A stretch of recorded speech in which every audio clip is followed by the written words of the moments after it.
Hello everyone, মই মাইনাই আপোনালোক সকলোকে স্বাগতম জনাইছোঁ মোৰ অন্য এটা ভিডিঅ'ৰ সৈতে। আশা কৰোঁ আপোনালোক সকলোৰে ভাল। মোৰ বৰ্তমান ভালেই। আজি মই মোৰ চুলিত জেতুকা সানিম বুলি ভাবিছোঁ। আগতেও মই আপোনালোকক জেতুকা সানা এটা ভিডিঅ' আপোনালোকৰ লগত শ্বেয়াৰ কৰিছোঁ। আজি মই ভাবিছোঁ এটা বেলেগ বস্তু দি জেতুকা সানিম। তাকে কি বস্তু দিওঁ আপোনালোকে ভিডিঅ'টো স্কিপ নকৰি আগৰ পৰা শেষলৈকে চাই থাকিব। তেন্তে বলক দেৰি নকৰি ভিডিঅ'টো আৰম্ভ কৰোঁ। আৰু মই মোৰ চুলিখিনি কালিয়ে ধুই থৈছোঁ এই ৰেমেডিটো সানিম বুলি। তাকে চুলিখিনি মানে ভালকৈ ফলিওৱা নাই, ধুনীয়াকৈ কালিয়ে ধুই কৰি থৈ দিছোঁ। আজি মই এই হেয়াৰ পেকটো চুলিত লগাম।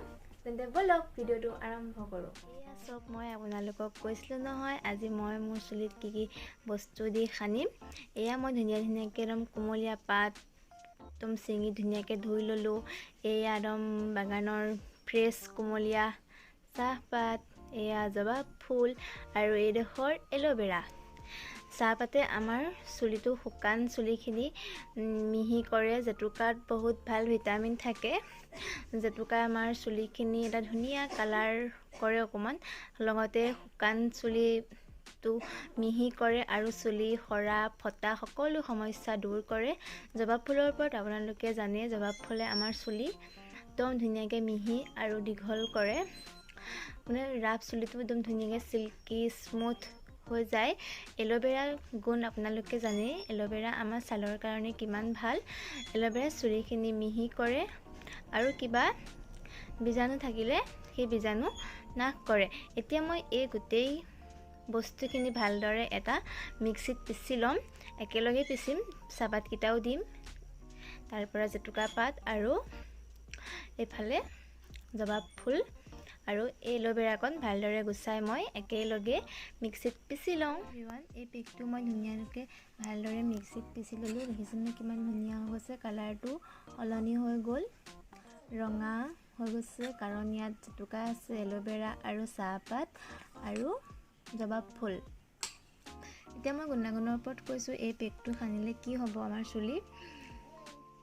চাহপাতে আমাৰ চুলিখিনি মানে চিকচিকীয়া কৰি তোলে আৰু জবা ফুলে মানে চুলি গজাই উফি সমস্যা নাইকিয়া কৰে, ফটা সমস্যা নাইকিয়া কৰে আৰু নতুন চুলি গজাত সহায় কৰে। আপোনালোকে এই পেকটো সপ্তাহত 2-3 দিন চুলিত লগাওক, নিশ্চয় ভাল ফল পাব। আৰু এল'ভেৰাটো মই আগতে কৈছোঁ, এল'ভেৰা সানিলে কি হয় চুলিত, মানে জবা ফুল সানিলে বহুত চুলিখিনি ভাল হয়, মিহি হয় আৰু ফটা চুলিও সমস্যা নাইকিয়া কৰে। তেন্তে বোলক এই পেকটো মই এতিয়া চুলিত লগাই লওঁ। এই পেকটো চুলিত লগাওঁ। মই এনেকৈ চুলিটো দুভাগ কৰি লৈছোঁ। এতিয়া মই চুলিত সানিম।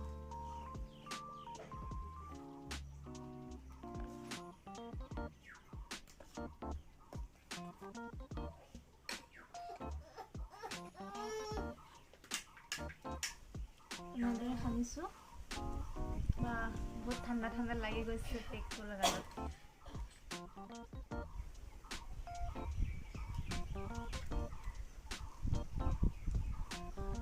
মই বেছিকৈ গুৰিত লগাওঁ, কাৰণ তেতিয়াহে নতুন চুলি ওলাব।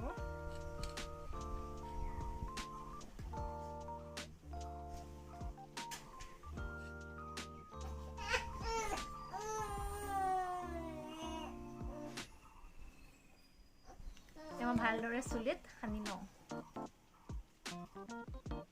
হেল্ল' এভৰিৱানছ, মই হেয়াৰ পেকটো চুলিত লগালোঁ। গুৰিত লগাইছোঁ বেছিকৈ, যাতে নতুন চুলি গজে আৰু চুলিখিনি যাতে ভাল হয়। আপোনালোকেও এই পেকটো চুলিত লগাবচোন, বহুত ভাল ফল পাব। মই ভাল ফল পাইছোঁ কাৰণে আপোনালোকৰ লগত শ্বেয়াৰ কৰিছোঁ। আৰু এই হেয়াৰ পেকটো মই এঘণ্টামানৰ কাৰণে চুলিত লগাই থ'ম, তাৰপিছত মই নৰ্মেল পানীৰে ধুই দিম। আৰু যিসকলে মোৰ চেনেলটো নতুনকৈ আহিছে, প্লিজ ছাবস্ক্ৰাইব কৰি দিব আৰু লাইক কৰিব, শ্বেয়াৰ কৰিব বন্ধু বান্ধৱীসকলৰ মাজত। তেতিয়াহ'লে পেকটো এবাৰ হ'লেও সকলোৱে ফ'ল' কৰিব দেই। ঠিক আছে, নতুন এটা ভিডিঅ'ৰ সৈতে আহি আছোঁ। এতিয়ালৈ বাই বাই।